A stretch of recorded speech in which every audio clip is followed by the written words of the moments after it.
पिछले एपिसोड में हमने आपको पुराणों की महिमा में सनातन धर्म के लिए वराह पुराण के पूर्व भाग और उत्तर भाग को बताया, जिसे विष्णु सूचक माना गया।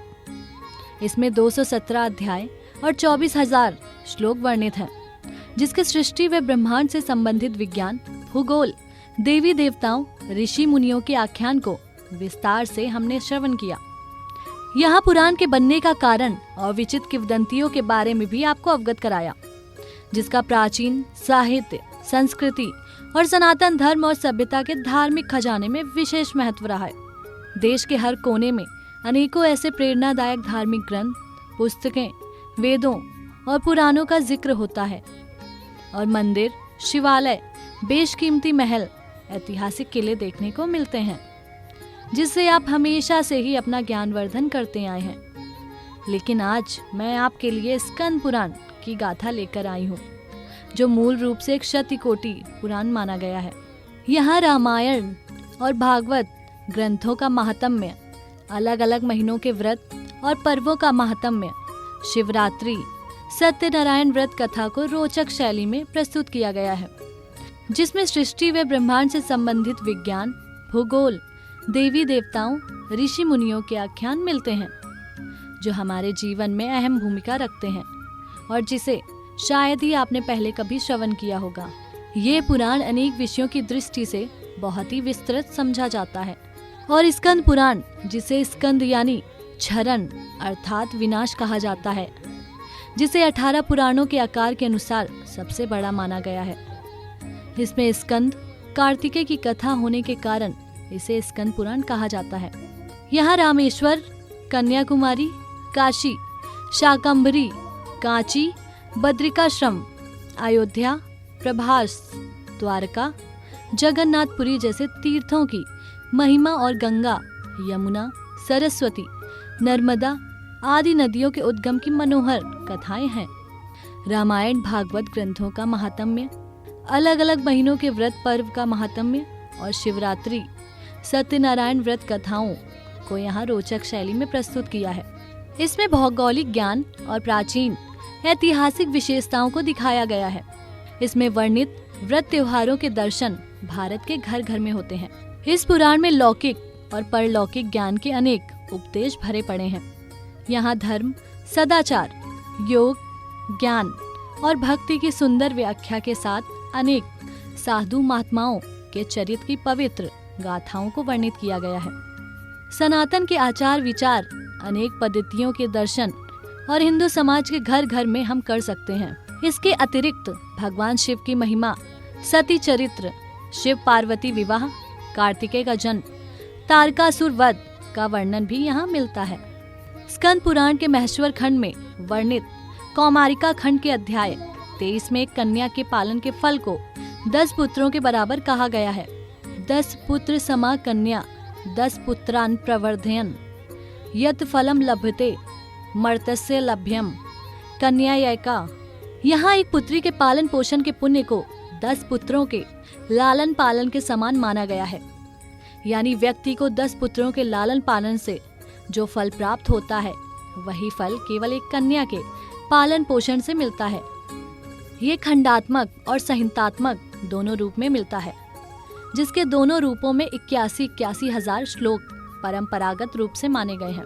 यहाँ खंडात्मक स्कंद पुराण में महेश्वर, शिव, वैष्णव, ब्राह्म, काशी, अवंती, ताप्ती और रेवा खंड, नागर तथा प्रभास के 7 खंड हैं। लेकिन सच में इस पुराण के 6 खंड ही मान्य हैं और संहितात्मक स्कंद पुराण में संत कुमार संहिता, शंकर संहिता, ब्रह्म संहिता, शौर्य संहिता, वैष्णव संहिता और सूत संहिता जैसी 6 संहिताएं हैं।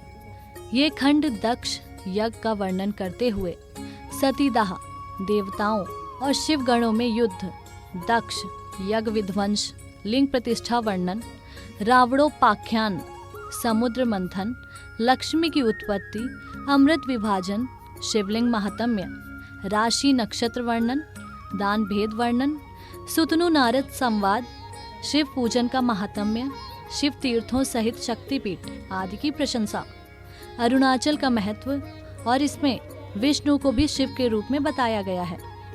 जिससे विष्णु और शिव में कोई अंतर प्रतीत नहीं होता है। यहाँ स्कंद पुराण को मूल रूप में एक शतकोटि पुराण माना गया है, जिसमें शिव की महिमा का वर्णन किया गया है, जिसके सार्थक अर्थ को व्यास जी ने स्कंद पुराण में वर्णित किया है। स्कंद पुराण में 81,000 श्लोक और इसमें 7 खंड है, जिसके पहले खंड का नाम महेश्वर खंड। इसमें लगभग 12,000 श्लोकों का वर्णन है। दूसरे खंड में वैष्णव खंड आता है। इसका तीसरा खंड ब्रह्म खंड है और चौथा खंड काशी खंड माना जाता है और 5वें खंड को अवंती खंड कहा जाता है। इसके बाद नागर खंड और अंत में प्रभास खंड का नाम आता है। यहाँ शिव का ही नहीं, विष्णु और राम की महिमा को बड़े सुंदर तरीके से विवेचन किया गया है।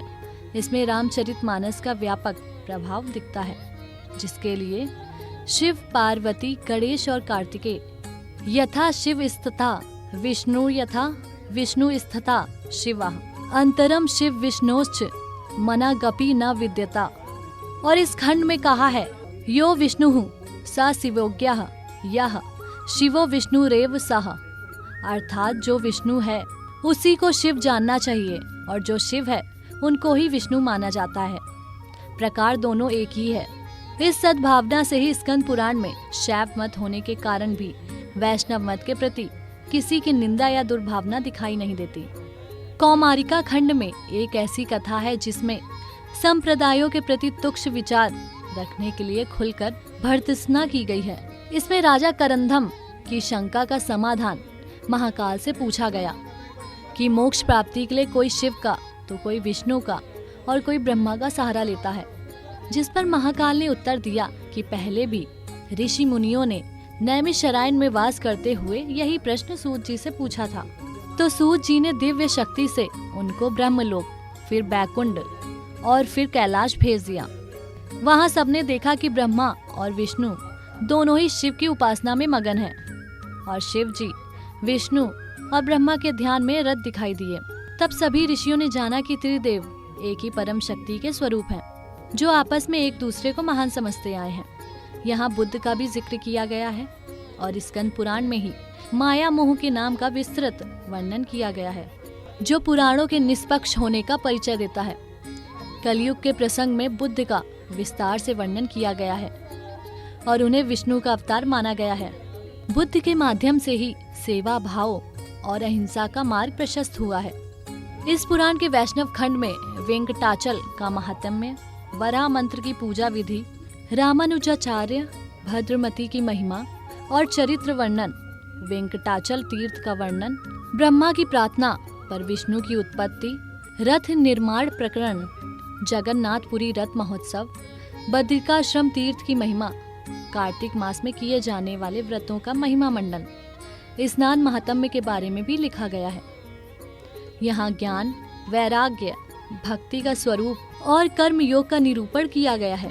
इस पुराण में वैष्णव खंड को अत्यंत उपयोगी माना जाता है, जिसमें अनेक प्रकार का ज्ञान, पुण्य और मोक्ष के मार्ग ढूंढने के प्रयास किए गए हैं। यहाँ गंगा, यमुना और सरस्वती खंड को बहुत ही पवित्र और उत्तम माना है, जो प्राणी के सभी पापों को हर सकता है। रामानुजाचार्य वैष्णव संप्रदाय के संस्थापक राम की पूजा को पूरे भारत में करवाने का श्रेय इन्हें ही जाता है।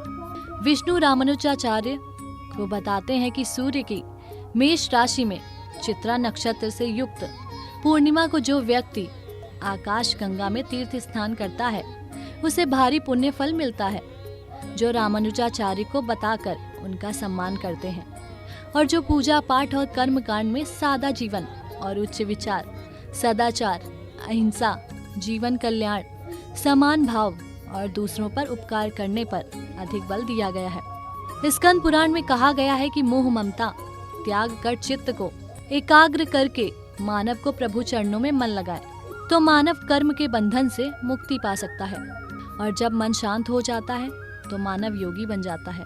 जो मानव राग और द्वेष छोड़कर क्रोध और लोभ से दूर हो जाता है तो वह सभी को समान दृष्टि से देखता है और उसकी सोच में सदाचार के कारण वह सच्चा योगी बनता है। बद्रिकाश्रम की महिमा का व्याख्यान करते हुए शंकर जी कहते हैं, इस पुराण में नारद शिला, मार्कंड शिला, गरुण शिला, वराह शिला और नरसिंही शिला आदि 5 शिलाओं का वर्णन मिलता है। जो कि संपूर्ण मनोरथ सिद्ध करती है। यहाँ बद्रीनाथ को प्रसिद्ध ब्रह्म तीर्थ माना गया है। यहाँ विष्णु ने हिग्रीव के रूप में अवतार लेकर मधु कैटभ राक्षसों से सनातन के वेदों को मुक्त करवाया था। इस खंड में सावन और कार्तिक मास के महात्म्य को भी वर्णित किया गया है, जिसके बाद वैशाख का महात्म्य भी बताया गया है। हमें वैशाख मास में दान विशेष रूप से करना चाहिए। इस खंड में अयोध्या के महात्म्य का वर्णन भली भांति किया गया है। ब्रह्म खंड में रामेश्वर में सेतु पर श्री राम के बालू बनाए गए शिवलिंग की महिमा गाई है। यहाँ पर बने 24 तीर्थों का भी जिक्र है, जिसमें चक्र तीर्थ, सीता सरोवर तीर्थ, मंगल तीर्थ, ब्रह्म कुंड, हनुमंत कुंड, अगस्त्य तीर्थ, राम तीर्थ, लक्ष्मण तीर्थ, लक्ष्मी तीर्थ, शिव तीर्थ, शंख तीर्थ, गंगा तीर्थ, कोटि तीर्थ, मानस तीर्थ, धनुष कोटि तीर्थ की महिमा का वर्णन इसमें विस्तार से बताया गया है। यहाँ तीर्थ महात्म्य के वर्णन के बाद धर्म और सदाचार के महात्म्य को भी वर्णित किया गया है। इस खंड में हिग्रीव, कली धर्म और चतुर्मास स्नान की भी महत्ता को बड़े रोचक ढंग से लिखा गया है।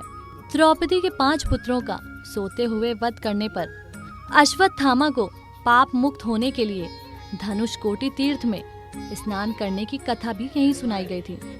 कथा भी यहाँ सुनाई गई है। इस खंड में ही पंचाक्षर मंत्र का वर्णन मिलता है, जो कि शिव शंकर ने स्वयं ही ओम नमः शिवाय आदि मंत्र कहा। जो व्यक्ति इस मंत्र को बोलते हैं, शिव का ध्यान करते हैं, उसे तीर्थ, जप, तप और व्रत करने की जरूरत नहीं पड़ती है, क्योंकि यह मंत्र सभी पापों का नाश करके मोक्ष प्रदान करने वाला मंत्र माना जाता है। यहाँ काशी खंड में अनेक तीर्थों, गायत्री महिमा, वाराणसी के मणिकर्णिका घाट की व्याख्या, गंगा की महिमा वर्णन, दशहरा श्रोत कथन, वाराणसी की महिमा, ज्ञानवापी महात्म्य, योगाख्यान, त्रिलोचन के उत्पन्न होने का वर्णन और व्यास भुज स्तंभ का उल्लेख भी इसमें किया गया है, जिसके लिए अनेक जन्मों से प्रसिद्ध प्राकृत गुणों से युक्त और 80 संभेद के योग से काशीपुरी में निवास करने से विद्वान पुरुष अमृतमय हो जाते हैं। वहां अपने शरीर का त्याग करना ही सबसे बड़ा दान और तप है। इस पुरी में अपना शरीर छोड़ देना बड़ा भारी योगाभ्यास माना गया है, जो मोक्ष का सुख देने वाला है। जिस प्रकार योग साधना के विषय में भी कहा गया है कि जो निरंतर आत्मा के साथ ही क्रीड़ा करने वाले, सदा आत्मा के ही साथ योग स्थापित रखने वाले और अपनी आत्मा में ही संतृप्त रहने वाले मानव को योग की सिद्धि प्राप्त करने में देर नहीं लगती है, क्योंकि वह सिद्ध उससे कभी दूर नहीं होता है। और इसमें कहा गया है कि काशीपुरी में पाप कर्म करने वाला मानव पिशाच प्रेत बनता है, गौ हत्या करने वाला, धर्म विरुद्ध आचरण करने वाला नास्तिक, स्त्री वध करने वाला, शूद्र को मारने वाला, कथा को दूषित करने वाला, क्रूर चुगलखोर, पापी और अभक्ष्य वस्तु को भी खा जाने वाला व्यक्ति त्रिलोचन शिव शंकर के लिंग को नमन करके पापों से मुक्त हो जाता है। यहाँ अवंतिका खंड में महाकाल की प्रशंसा, अग्नि स्तवन, क्षिप्रा नदी की महिमा, नाग तीर्थ, गंगेश्वर, विष्णु स्तोत्र, कुटुम्बकेश्वर वर्णन, अखंडेश्वर महिमा वर्णन, गया तीर्थ, प्रयागेश्वर तीर्थ, सिद्धाधर तीर्थ, दशवमेघ महात्म्य, वाल्मीकिश्वर महिमा, गणेश महिमा, सोमवती तीर्थ, रामेश्वर तीर्थ, सौभाग्य तीर्थ आदि का महात्म्य, हनुमंतकेश्वर महिमा, शंकरादित्य महिमा, विष्णु महिमा और अवंतिका की महिमा को विस्तार से वर्णित किया गया है। प्राचीन समय में उज्जैन नगरी को ही अवंतिका के नाम से जाना जाता है। इस पुराण के अवंतिका खंड में पवित्र नदियों गंगा, यमुना, सरस्वती, नर्मदा, गोदावरी, वितस्ता, चंद्रभागा जैसी महान नदियों की महिमा गाई गई है और साथ ही यहाँ अग्नितुल्य महाकाल की वंदना भी की गई है। इस खंड में संत कुमार जी क्षिप्रा नदी के तट पर बने अवंतिका तीर्थ की महिमा के वर्णन में कहते हैं कि अवंतिका तीर्थ के सिर्फ दर्शन मात्र से ही को मोक्ष मिल जाता है। इस खंड में इसी प्रकार अन्य तीर्थों की महिमा का वर्णन मिलता है।